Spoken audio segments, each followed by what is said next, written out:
Welcome, YouTube, boys, girls, animals, cats, you know, ladies and gentlemen. Welcome back to another video on this Shipper channel again. All right, I'm your host, Anonymous Fig, and anyways, welcome back. All right, before we start, please like, please subscribe, post, turn on post notifications, comment, and also share. All right, please, it will help my channel a lot. It will also grow my channel a lot. Right, it will help. Anyways, I hope all are having a good day. If all are not having a good day, hopefully this video can actually make you happy in any way, right? So the name of this video is three true creepy school lockdown horror stories, but I'll go and do one today. And the channel name is Rip Shy, right? Let's go and do two and we'll get on with it. Let me jump in. There used to be this kid at my school named Blake. Blake faced a lot of bullying from pretty much everybody, both behind his back and directly to his face. It's not like he didn't deserve it, though. He was prone to violence and often got in trouble for screaming in teachers' faces because he was clearly indoctrinated into some crazy ideas that went against what they teach in school. Mm. I guess that means it's not totally his fault for how his parents raised him, but that never stopped anybody. Blake was just as physically repulsive as he was in conversation. He almost got kicked out of school for harassing a girl pretty badly after she rejected him for smelling like hot garbage. D- huh? Dog, nah. I mean, not gonna lie though, not gonna lie though. It kind of depends on how she output it. But then again, the message was sent, but it was like a horrible message. The man walk up to you and be like, "Hey, kid, I like you. I see you from afar, and I take an interest in you." And you just like, I say, "Oh, kid, I can never like you. You smell like hot garbage. How can I take?" Dog, not gonna lie though, she cannot deserve that, right? She cannot deserve that if she says it that way. If only that had gone through, then things would have ended differently. It started one day when I was in history class with Blake. He stopped the class to dispute something the teacher said about the Civil War, and it ended up becoming a huge thing. The teacher was pretty cold with shutting Blake down with the facts, Mm. humiliating him pretty badly. This led to Blake screaming a bunch of stuff about how the country had been ruined. Then we all collectively laughed him off, and he stormed out of the school. I That was wouldn't a be laughing. Friday. Over the course of the weekend, Blake posted a bunch of stuff on his Snapchat. Pictures of him holding pieces from his dad's gun collection, which he was known for bragging about extensively, and pictures of him posing in front of a Nazi flag, which was also his dad's, I assume. But the worst part of all was a photo of our history teacher, printed out and taped to a cardboard box, which he used for target practice, with the caption, "Getting ready for school on Monday." The Mm. posts were pretty chilling. For years, people had joked that Blake would do something like that one day, but nobody ever thought he actually had the guts. Several people reported the post to the school, but what they should have done was reported to the police.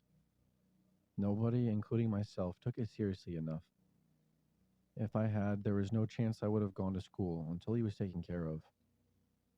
At school the following Monday, from what I heard afterwards, Blake came to school late. During fifth period, when we had our American history class, Mm. he wasn't able to get into class like normally.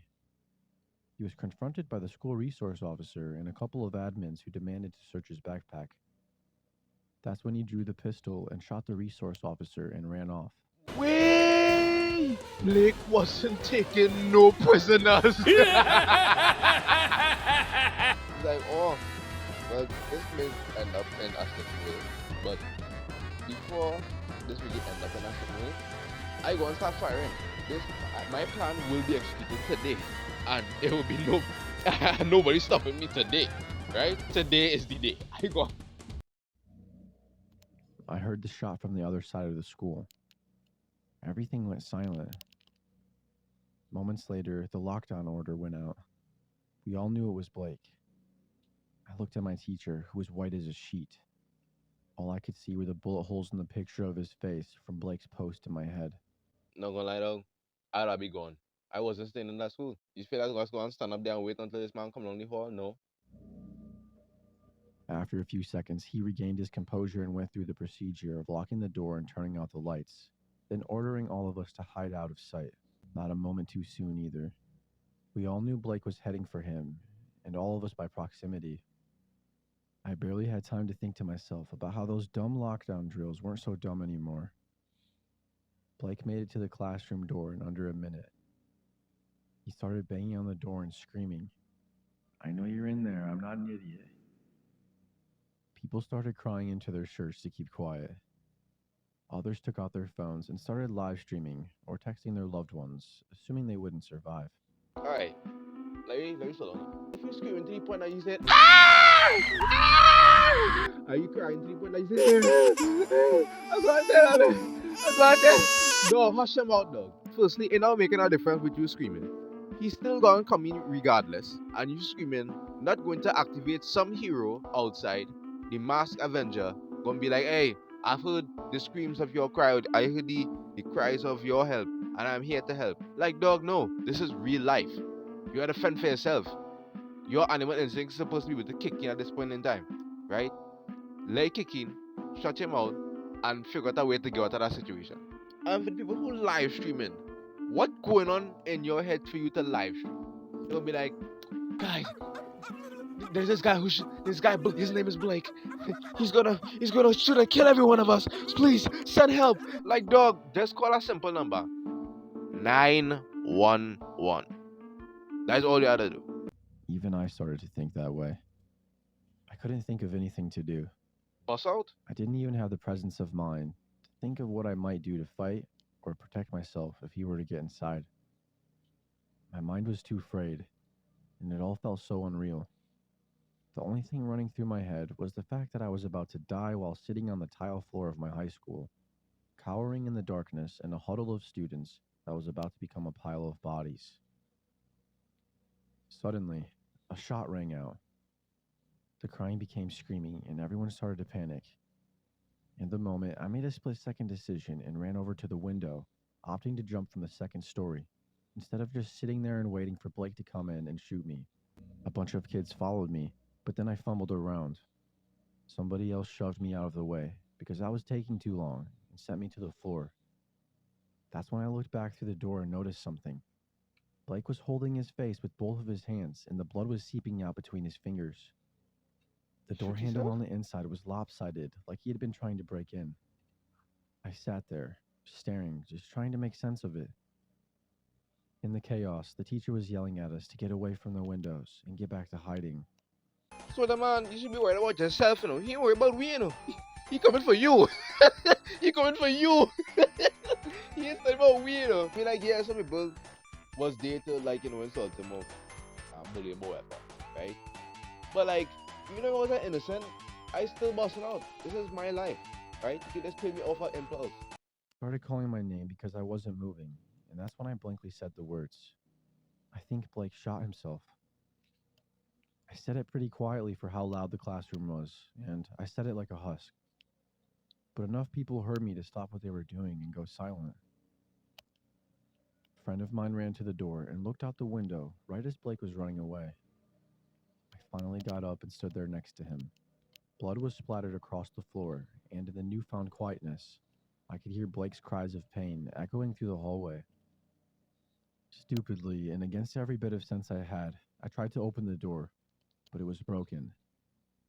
Not just locked, as all doors are supposed to open from the inside. Huh. It was broken. We were trapped inside the classroom, but at least Blake was gone.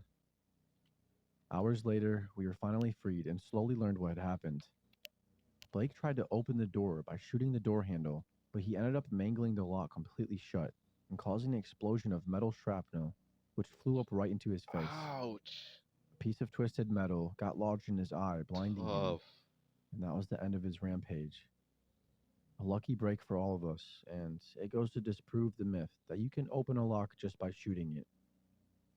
Blake surrendered before leaving the school and was tried as an adult. He'll be in prison for the next 20 years at least. Real. The resource officer he shot also got lucky and recovered without serious lasting effects to his health. Ooh. All right. I'll give you that. I'll give you that. After that, that was a good one. for that story, I'll give you like a 6 out of 10. Why? Cause like Allah had it coming, right? Allah had it coming. You could have avoided it in so many ways. I love the build up to the story. I like how like it was unexpected. How like he come and say, "Oh, he father had guns on," kind of thing. I was expecting that part of the story, right?